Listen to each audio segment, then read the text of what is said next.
welcome to the Late Late Show. Thanks for stopping by. We're so happy you're here tonight. We'll be chatting with Lisa Kudrow and Clea Duval. We got a performance from Rostam that you don't want to miss. We love Lisa Kudrow here on this show. Yeah. Absolutely love her. Reggie, which Friends character do you think you relate to most? I think... Let me take this back. Can you name the 6 characters in Friends? Yeah, there's Joey. Yeah. Rachel. Yeah. Monica. Monica. Chandler. Yes.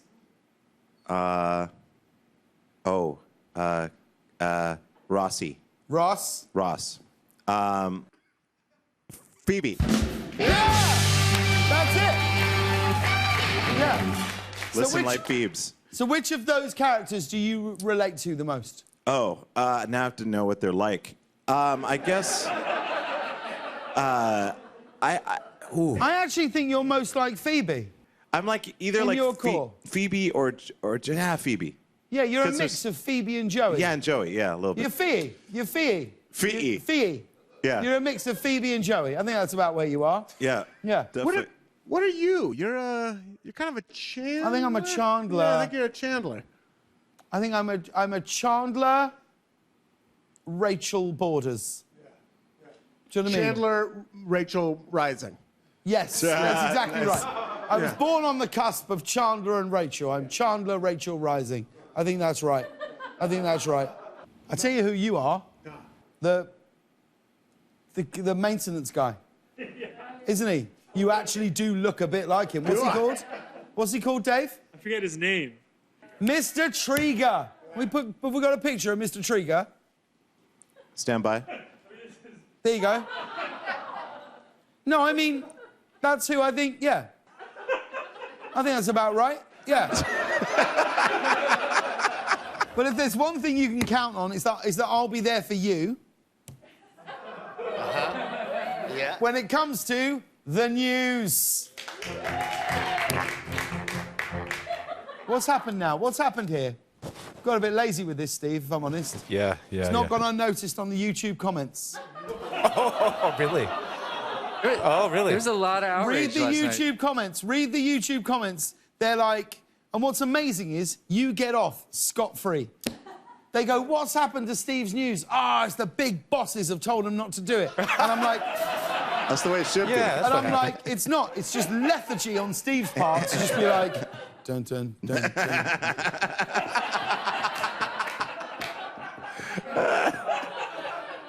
And then sit back and go, let me know when I got to bump him with a brake. Come on. People are counting on you, man. I got you, bro. Good look today, Steve. I like this. Thank you. Your wardrobe, I'm going to say most improved through the pandemic. What happened here? Have you made some money on Bitcoin or something? Have you made money on crypto? Are you in on, like, Pathfund or one of them things? No, I wish. No, the wardrobe spent some money. Wardrobe spent some money. See, the amazing thing about Steve, a mask actually suits him better than his face. Do you know what I mean? Like, I would say, of anyone I know, you pull off a mask better than anyone I know.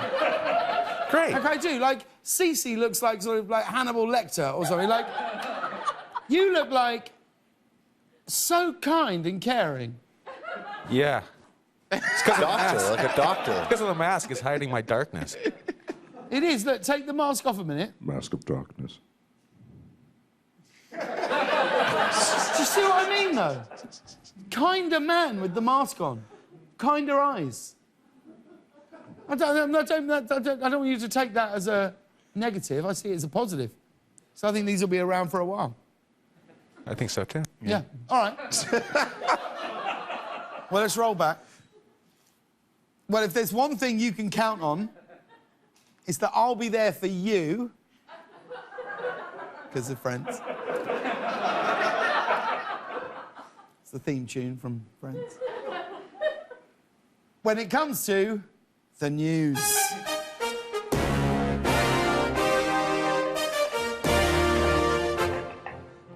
Good evening. Now, earlier today, Joe Biden left for Britain on his first foreign trip as president. He'll be overseas on an 8-day mission, in part to repair relationships with major allies after the last 4 years. It's going to be a little awkward, trying to mend fences. Every speech he gives is going to begin with, hey, look, about the last guy. Sorry about that.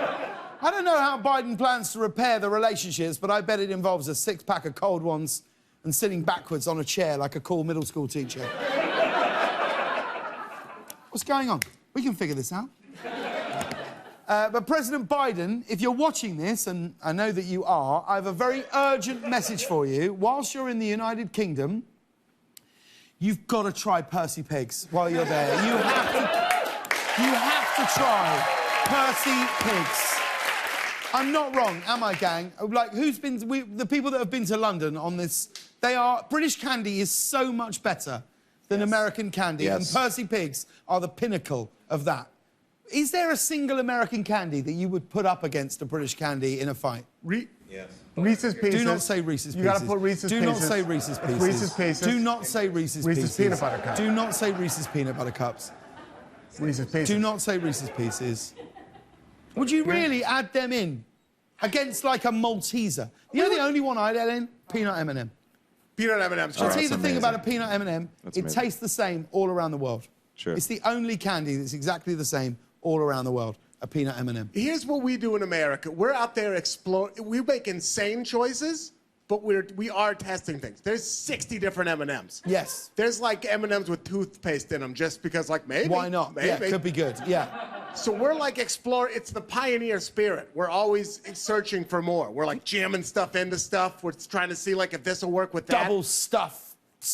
Yeah. We do that, but we never will attain the heights of British candy. Yeah. But the width is what we're going for. Yes. Yeah. I actually think, for me and you, that is probably our actual natural calling. Yeah. Is to be the chief. The chiefs at M&M of just coming up with new stuff. Yeah. How do they do it? I don't- Every week, a new M&M. It's amazing. Pretzel. They put, like, Crispy. potato chips in one, yeah. Yes. It's insane. Potato chips. I We don't- could do that as an integration, couldn't we, Nick? Do you want to sell that? Have we even actually started the show yet? This guy. He does one podcast.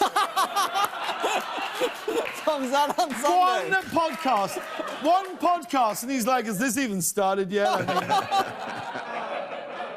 But tomorrow, President Biden will sit down with British Prime Minister Boris Johnson. The two are having a meeting ahead of the G7 summit, which begins on Friday.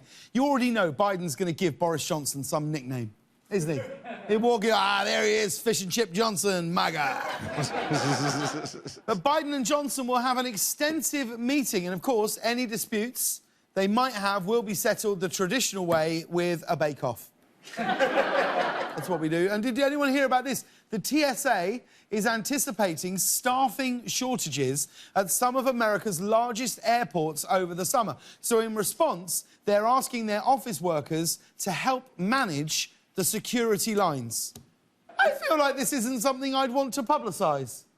Is it you? Like, if you're the TSA, don't let people know. Like, maybe you don't need to tell the world that a bunch of untrained temps are going to be in charge of securing the nation's airports. Just... Great day if you're a TSA worker with a desk job, though, isn't it? Finally get the thrill of being in the field. You know what I mean? Get the buzz of putting some flip-flops through the security scanner. You can't get that in an office. If you were a like power-mad TSA agent, what sort of regularly used item would you want to take and confiscate from people's luggage? I don't know if I'd take anything. I think I'd put stuff in there. Oh, yeah? Yeah. It's just people would, like, get to their hotel, open up their bag, and they'd be like, season 3 of Gilmore Girls. Like... everything else is the same. And That's a lovely idea. it's fun. That would be That's a really fun, lovely wouldn't it? idea. Yeah. That's a really nice idea. It's nice, right? It's a nice idea. It's a little kiss on the cheek of an It idea. is, yeah. In other news, France is sending the United States a gift. Did you see this? It's a second Statue of Liberty that's 1/16 the size of the first one that they gave America back in 1885. It's 10 feet tall, and it's nicknamed Little Sister. I'm sure that's just what the original Statue of Liberty wants, a younger, thinner version of herself out there just trying out. Can you imagine doing this with any other gift? Like, happy anniversary, honey, I got you a diamond ring. It's 1/16 the size of the other one I got you, but it's the same shape. Why just make her smaller, though? Why not just give her the full 2021 glow-up? New hair with a centre part, Gucci shades, gown in a sorbet pastel tone. Like, if you're going to do it, you know? And finally, we wanted to show you this clip from Tuesday night's episode of Jeopardy. You'll see why we're showing it. Late for 6. Carpool Karaoke is a segment on this CBS show. Molly. What is The Late Show with James Corden? No. For Linda. What is Late Night with James Corden? Tim. What is the Late Late Show with James Corden? That's correct. Yes, Tim. Yes, Tim. Tim coming through. Tim came through. Stephen Colbert and Seth Meyers should be just as offended as I am. Although, to be fair, I think it would have taken the band just as many tries to get the name of this show right. Now, I'm going to say this. This reflects less on me and more on the show's marketing. They all knew my name. They don't know what the show's called. Do you know what I mean? Marketing, of course, is headed up by CBS's Vice President of Late Night Programming, Nick Bernstein. Nick, explain yourself. We're on show 950-something. They know my name. Why don't they know the name of the show? What are you going to do? How are you going to get the word out there? I'm the senior vice president of late night programming, so... Oh, man. So you got my... What did I say? You got my name wrong. What did I say? You said vice president of late night. Who is... So you're the senior vice president? Yeah. Who's the vice president? There is no vice So president. then you're not. I'm sorry. Guys, I'm so sorry. I cannot explain that to you any better. You can't... If someone says you're the vice president of late night programming and you say, well, I'm actually the senior vice president, and you say, well, who's the vice president? And you go, that doesn't exist, then you're not the senior vice president. Because you're... Who are you senior to? Right now, it feels like absolutely no one. You are senior to all of us, a god in our eyes. I'm so sorry, viewers. The senior vice president of CBS's late night programming, Mr. Nick Bernstein. Woo! And that was the news.